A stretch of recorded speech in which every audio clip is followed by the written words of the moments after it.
היי לכולם, קוראים לי יאנה, אני ברנד אמבסדור של קריקוט בישראל. אני ממש מתרגשת כי זה וידאו הראשון שלי בערוץ. אני רוצה להראות לכם את העולם של הקריקוט, את הדברים שאפשר לעשות איתו, כי זה באמת כלי שעוזר לכם לעשות את כל מה שרק תרצו. אז אנחנו נתחיל לאט לאט בסקירה כללית על מכונה, על סכינים, על שטיחונים שיש לה, ונגיע ככה לפרויקטים משוכללים ביותר. אז אל תשכחו לעקוב, לצלצל בפעמון, לעשות לי לייקים, ובואו נתחיל. נתחיל ממכונה עצמה. הפתיחה הזאת, הדבר הכי מרגש, ישר מגרדות לי הידיים לעשות איזה משהו חדש איתה. כאן מפעילים אותה. אם תבחרו לחבר את המכונה שלכם דרך הבלוטוס למחשב ולא דרך הכבל, הכפתור הזה יהפוך להיות כחול. זה כפתור של לוט ואנלוט, וזה מושך את השטיחון פנימה ומשחרר אותו. זה כפתור שמתחיל את הפרויקט, וזה כפתור של השעיה. כאן יש לכם חריץ נוח מאוד, שאתם יכולים לשים את הטאבלט שלכם או את הטלפון, ולראות ישר איך הפרויקט שלכם עובד, תוך כדי שהמכונה עובדת.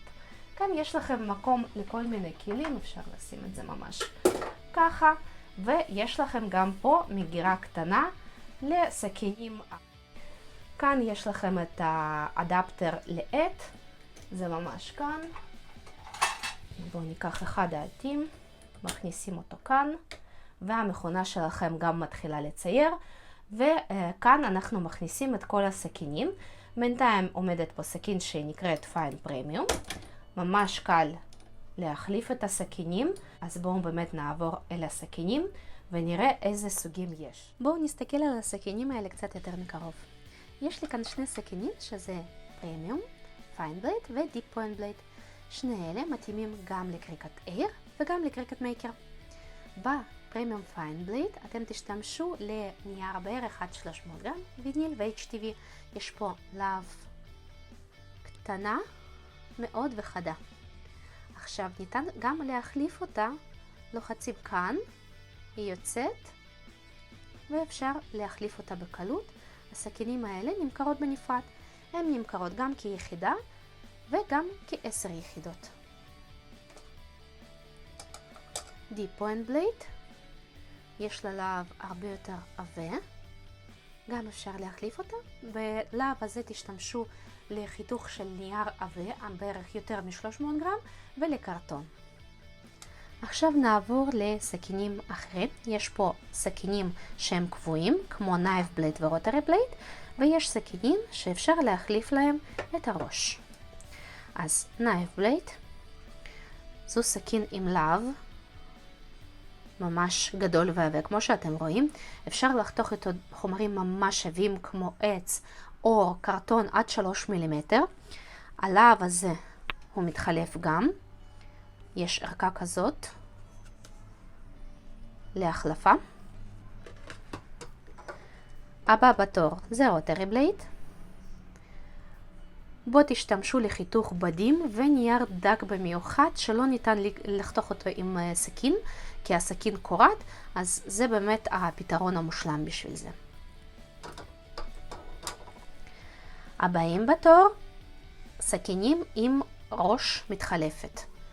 כמו שאתם רואים כאן, גם ניתן ללחוץ על זה ולשחרר את הראש ולהחליף במשהו אחר.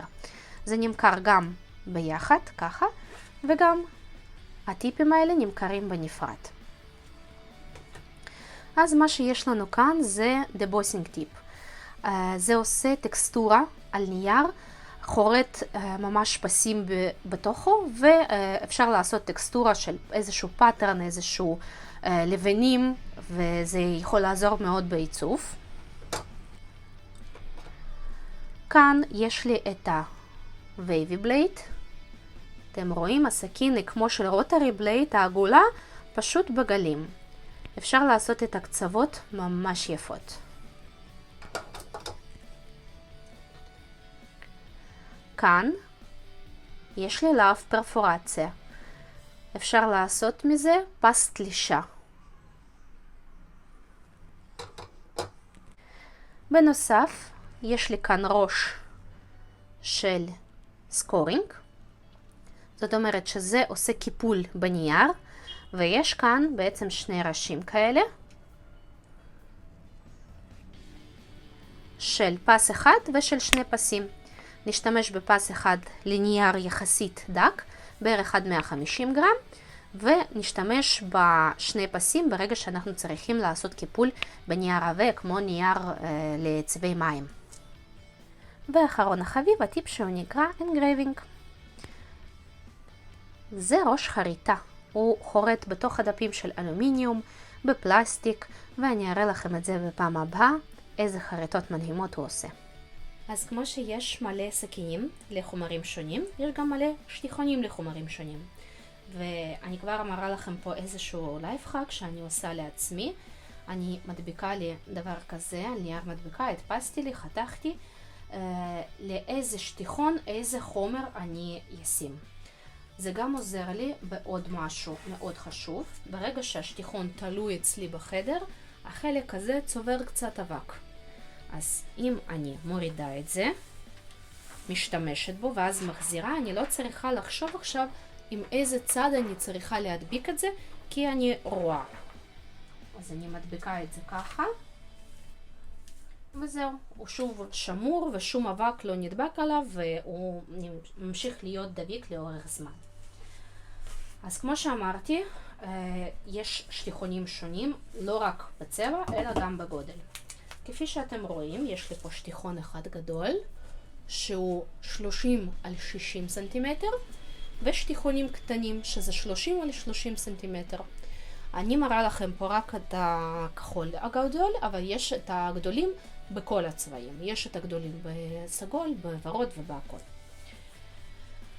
עכשיו, למה אנחנו נשתמש? בשטיחונים שהם תכלת, אנחנו נשתמש לנייר מדפסת, לויניל, לנייר רגיל עד בערך 150 עד 200 גרם, אפילו עד 150, לא הייתי ממליצה להשתמש יותר מזה. בשטיחון הירוק אנחנו נשתמש בנייר עבה יותר, בערך מ-150 עד 300 גרם. נשתמש בו לויניל, לאיירונון, שזה גם HTV, להעברה לחולצות. רשום פה עוד מלא דברים, באמת זה שטיח די אוניברסלי, אבל עדיין לא להכל. יש לנו כאן עוד שני שטיחים מיוחדים. הפאבריק גריפ, שאתם מקבלים את זה גם ביחד עם המכונה. עם המכונה אתם מקבלים אחד ורוד ואחד תכלת. הקטנים 30 על 30. ופה אנחנו באמת שמים את הלבד, בד, אור, דמוי אור, ג'ינס, בד כותנה, כל הבדים אנחנו שמים עליו. הוא דביק קצת פחות מזה, אבל קצת יותר מזה. והוא באמת מיוחד לבדים, כדי שהבדים לא יזוזו, וזה יחתוך את זה בצורה הטובה ביותר. והשטיחון הסגול, שהוא סטרונג גריפ, זה הדביקות החזקה ביותר.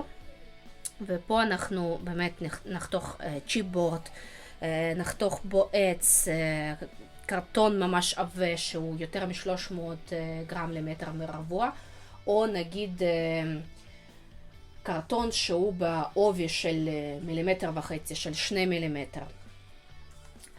עכשיו, כמו שאני לא אשתמש בסכין פרמיום בשביל לחתוך את העץ, אז ככה גם בשטיחונים חייב מאוד מאוד מאוד להקפיד על מה אנחנו שמים איפה. אם אנחנו שמים עכשיו איזשהו נייר דק של מדפסת על שטיחון הזה, ברגע שננסה להוריד את העיצוב שלנו, הוא פשוט יקרה. כי השטיח הזה מחזיק את החומר מאוד מאוד מאוד חזק, מאוד מאוד טוב, וזה פשוט יהרוס לנו את העיצוב. אם אני אשים איזשהו קרטון עבה על שטיחון שהוא לייט גריפ, אז זה לא יחזיק את זה טוב, הסכין פשוט תזיז את החומר על השטיח ולא תחתוך. זה יהרוס לנו את החומר, זה יהרוס לנו את העיצוב. אז חשוב באמת מאוד מאוד בקפידה לבחור איזה שטיחון, למה מתאים, וככה הפרויקטים שלכם תמיד יצאו מוצלחים. אני מקווה מאוד שזה עזר לכם. בפעם הבאה אנחנו נעבור על דיזיין ספייס, נראה קצת איך הסכינים האלה עובדים באמת. אני אראה לכם איך הפרפורציה עובדת, איך הבייבי בלייד עובד, ובאמת נעבור בין כל השטיחונים, נראה מה מתאים למה, ונעשה פה עוד מלא פרויקטים ומלא כיף, אז תצטרפו, תעשו לייק, ביי!